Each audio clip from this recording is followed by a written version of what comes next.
Gitti şapırlar.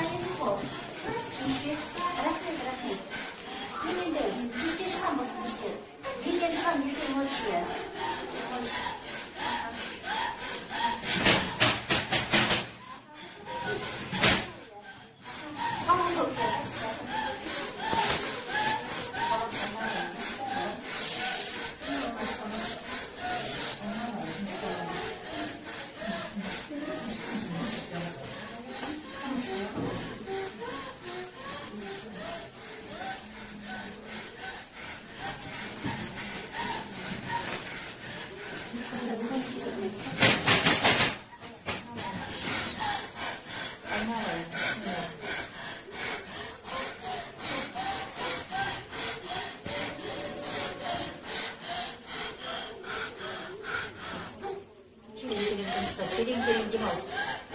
Kiring-kiring di mau.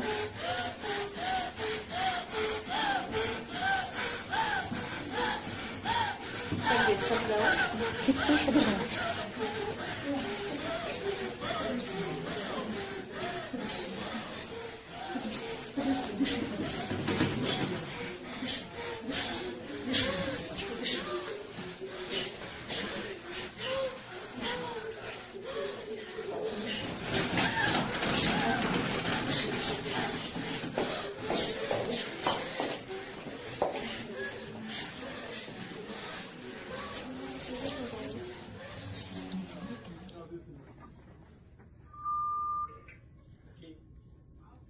Bring the EKG machine to room 11.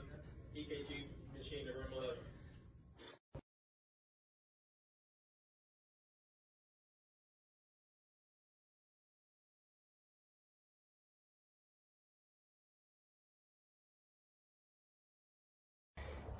First, I want to introduce myself, and my name is Sean Skelton, and I'm very real. And unfortunately, this is also very real. I didn't know what else to do other than to just come on live and show everybody what my body is going through at all wakening hours of my day. First and foremost, I want to thank everybody online and my friends and family that have reached out and prayed, because I think that's the only thing we have going for us right now is a prayer. And on Monday, well, let's just say I don't know what's happening to my body, okay? It's a good question to me as it is for you, but I know that on Monday, I was a very functioning person, zero medical issues. I work every day. I've been a CNA for 25 years, and I love my patients. I love my job. I got the COVID vaccine, the Moderna, on January the 4th. On Tuesday, I had mild flu-like symptoms. I went to work. Stomach pains and diarrhea, some, on Tuesday, normal flu-like symptoms. Wednesday, I wasn't feeling good. I wasn't able to go to work. My tongue began to spasm out of control. By Thursday morning, I was in full body convulsions. When I get upset, they get a lot worse. But for the most part, this is my typical day. This is right now. I've even taken 2 Valiums. And this is how much my body just controls to move. And I know I have a lot of support, but a lot of you people on Facebook are really mean. I didn't ask for this.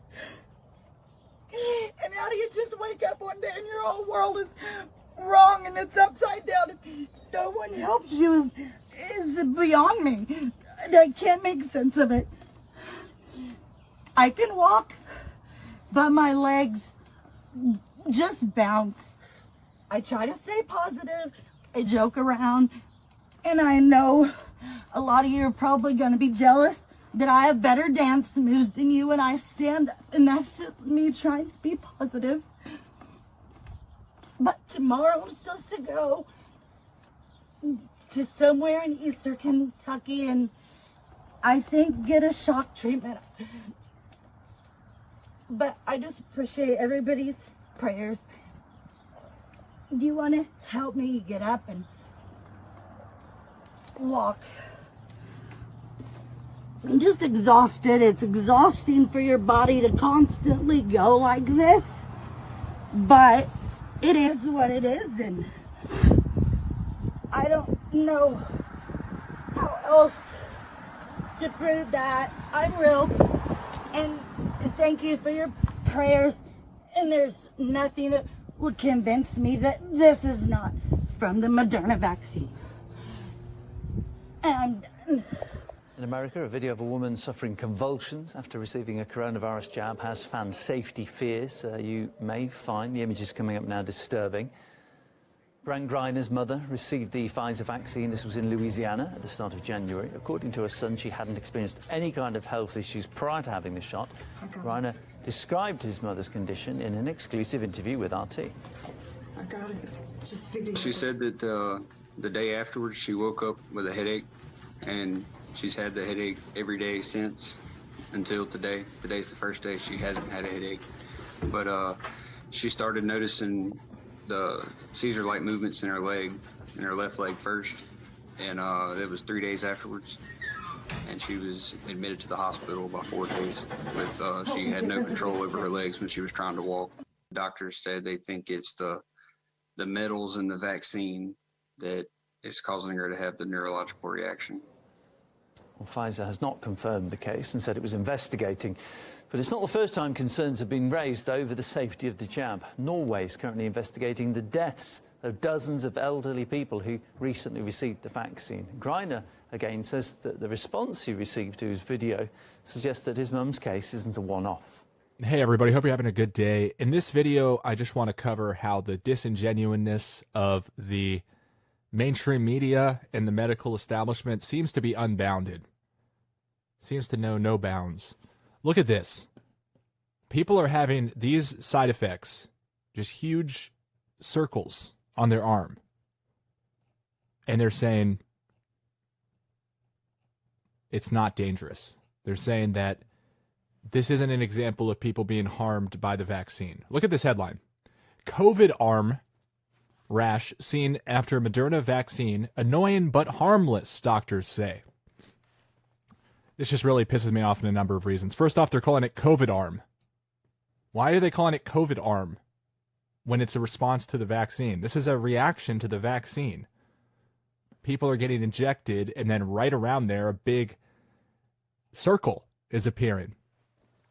This is a USA Today article. The same people who brought you the piece called Defeat COVID-19 by Requiring Vaccination for All. It's not un-American, it's patriotic. Alternate title, Compulsory Vaccination for Everyone is the Only Way to Defeat COVID-19. By the way, let's look at the Moderna safety study here. This is straight from the FDA website, fda.gov/media/144434/download. Table 19 shows that 94.5% of people had adverse reactions after one of the two shots, or both of the shots. So that's 14,338 out of 15,176. 92% of people had a local adverse reaction. That's what this would be classified as, a local adverse reaction. Now, I don't know if they're calling this severe or not. You can see here that grade 3, which also means severe, 9.1% of people get a grade 3 solicited injection site reaction. That's severe reaction. That's what grade 3 means. At least 273 deaths, 9,845 adverse events in the U.S. after COVID vaccination so far, CDC data. The deaths reported by the Vaccine Injury Tracking System for the U.S. CDC mostly occurred within 48 hours of the vaccine being administered. This is on LifeSite.news, or LifeSite News. So, the VAERS, the Voluntary Surveillance System, picks up only around 1% of vaccine injuries, a 2010 report by Harvard researchers found. Also, there's more than 273 deaths so far, evidently, because this is the VAERS the medical alerts, 329 cases where vaccine COVID-19 and patient died. So you can see that this 33 pages, and there's 10 on each page. So now we're up to 329 evidently. So I looked at this first page, it's 10 people that died, and half are Moderna and the other half are Pfizer-BioNTech deaths. So the deaths following COVID-19 vaccine tracked by VAERS, most of which occurred within 48 hours, include those of 177 people who received Pfizer's jab and 95 were given the Moderna vaccine. New data will be published by VAERS every Friday. So a 28-year-old man with no pre-existing conditions or listed medications was found unresponsive at work in New Jersey 2 weeks after getting the Pfizer vaccine in December. One report relates. He was pronounced dead. In Arizona, an 88-year-old woman with arthritis and high blood pressure experienced initial pain in the back of the head and extreme headache and vomiting after taking the Pfizer. She went into a coma and was intubated, her write-up reads, adding that she had a hole drilled in her skull to relieve pressure. Lots of bleeding and brain aneurysm led to death approximately 14 hours after initial symptoms. And then there's a whole list of people that have died from this. And also 8 unborn babies, many of them late term and otherwise healthy, also were miscarried or stillborn soon after their mothers received the Pfizer vaccine. Well, that's lovely.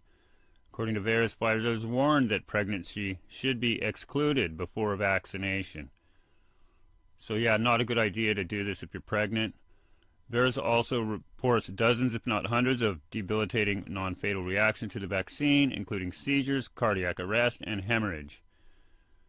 The vaccine makers, as well as the FDA, have total immunity from liability-related injuries caused by the vaccines, and there are few legal remedies for victims or their families.